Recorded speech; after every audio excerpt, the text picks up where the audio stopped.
Praise the lord.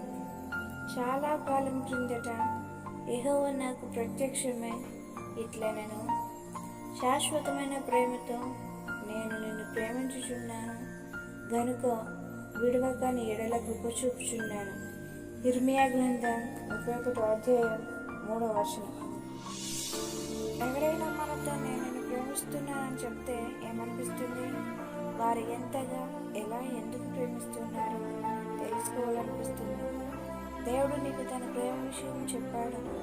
ఎందుకు ఆయన నిన్ను తన చేతులతో సృజించుకున్నాడు, ఎంతగా తన ప్రాణం ఇచ్చేంతగా ప్రేమిస్తున్నాడు, ఎలా శాశ్వతమైన ప్రేమతో ఎప్పటికీ నీతోనే ఉంటాడు.